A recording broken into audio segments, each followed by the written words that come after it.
Assalamualaikum warahmatullahi wabarakatuh. Alhamdulillahirabbil alamin wassalatu ala Muhammadin qaidil khalqi wa muwahhidis sunnati wa ala alihi wa ashabihi dawil absari wal uquli murjihannati. Wassalamu tasliman katsira amma ba'du. Sahabat-sahabat santri yang dirahmati Allah, alhamdulillah pada kesempatan kali ini saya Nandita Cesta Adiwangsa bisa mengisi kajian fikih bab ibadah, yakni fasal mengusap khufain atau mengusap dua sepatu. Bismillahirrahmanirrahim. Faslun, adapun ini ialah fasal. Wal mashu, dan adapun mengusap alal khufaini, atas dua khuf, jaizun, ialah boleh. Bitalatati syara'ita, dengan tiga beberapa syarat.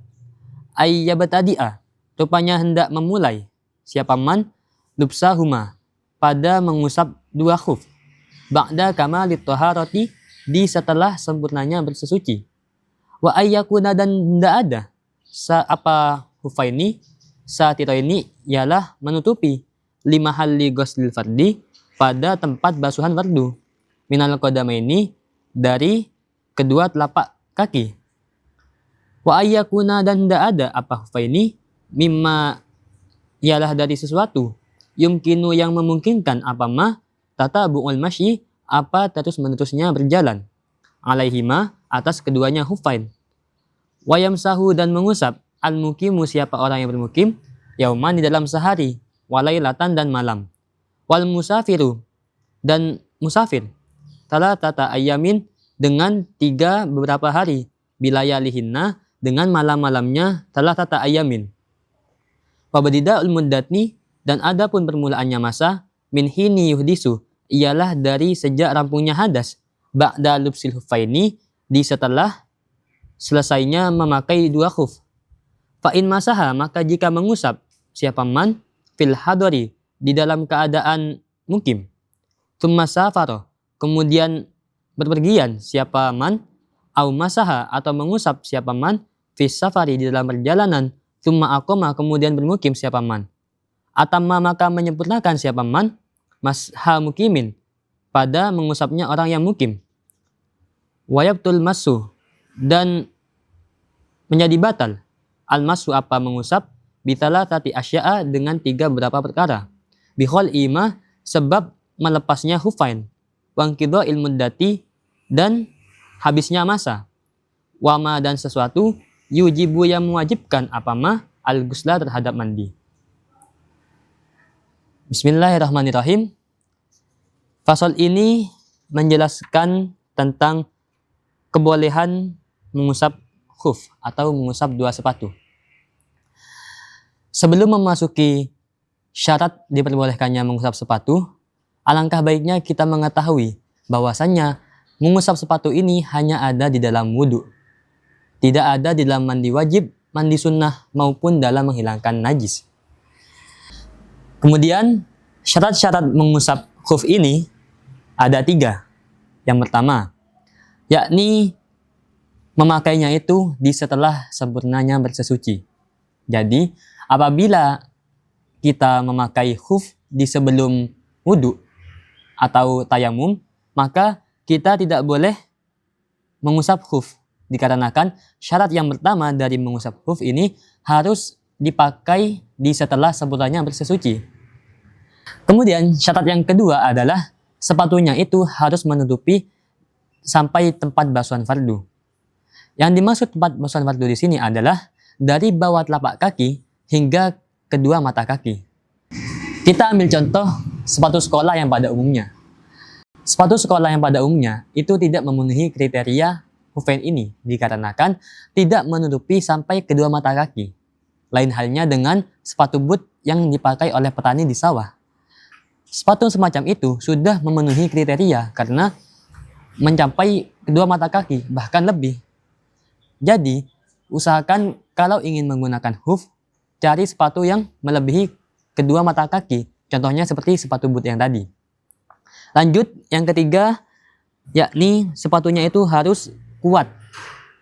Yang dimaksud kuat di sini, menurut Imam Abi Suja, itu kuat untuk dibuat jalan terus-menerus. Jadi, semisal saya pakai sepatu, dari sini hingga 2 km ke depan, itu harus kuat. Kalau seandainya di tengah perjalanan itu rusak, entah itu lemnya atau jahitannya, maka hal tersebut tidak memenuhi untuk menjadi sepatu Khufain. Selanjutnya, masa mengusapnya orang yang mukim itu sehari semalam, yakni 24 jam. Misal saya mengusap di jam 7 hari Senin, maka habisnya itu di hari Selasa jam 7 juga. Intinya 24 jam. Kemudian yang musafir ini 3 hari 3 malam. Kurang lebih itu sekitar 72 jam dari masa mengusap, dari awal mengusap. Nah, awal mengusapnya ini dihitung sejak rampungnya hadas dan di setelah sempurnanya memakai sepatu. Jadi, misalkan saya ini pakai sepatu jam 7.00. Terus, selesainya itu jam 7.15. Nah, dihitungnya itu mulai jam 7.15, bukan dari jam 7. Dikarenakan syarat yang kedua yakni ba'da lubsil khuffaini, di setelah sempurnanya memakai 2 khuf, yakni jam 7.15 tadi. Kemudian di sini terdapat sebuah permasalahan. Bagaimana masa mengusapnya orang yang mukim, kemudian dia itu berpergian, atau orang yang berpergian kemudian bermukim. Nah, di sini dijelaskan atamma mashha mukimin, mengusapnya itu sama seperti orang yang bermukim, yakni sehari semalam. Jadi, apabila kalian ini ada di tengah perjalanan, kemudian memakai khuf, tidak lama kemudian kalian ini sampai di suatu tujuan. Nah, maka dari situ masa mengusapnya itu sehari semalam disamakan dengan mengusapnya orang yang bermukim.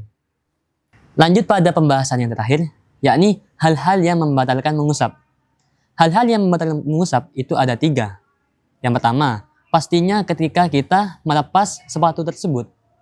Secara tidak langsung, ketika kita melepas sepatu tersebut, langsung habis masanya, langsung batal. Yang kedua, ketika selesainya masa. Misalnya, orang yang mukim ini kan masanya 24 jam. Bila melewati 24 jam, misalkan 25 jam, nah itu sudah habis masanya. Kemudian yang terakhir, yakni hal-hal yang mewajibkan untuk mandi, seperti junub. Contohnya, ketika kalian ada di perjalanan, kemudian kalian ini junub, nah secara tidak langsung, masa mengusapnya itu juga batal. Karena hal-hal yang mewajibkan mandi juga membatalkan masanya mengusap. Di sini ada sebuah hadis yang menerangkan tentang memakai khuf yang disabdakan oleh Nabi Muhammad SAW.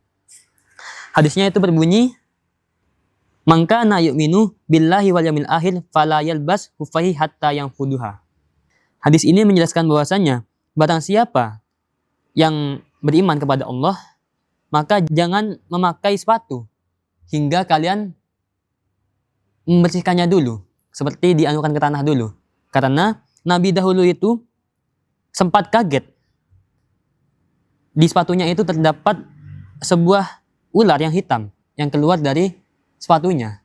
Jadi Rasulullah langsung menganjurkan kita untuk membersihkan sepatu dulu di sebelum memakainya. Baik, sahabat-sahabat santri yang dirahmati Allah, mungkin cukup sekian dari saya. Wassalamualaikum warahmatullahi wabarakatuh.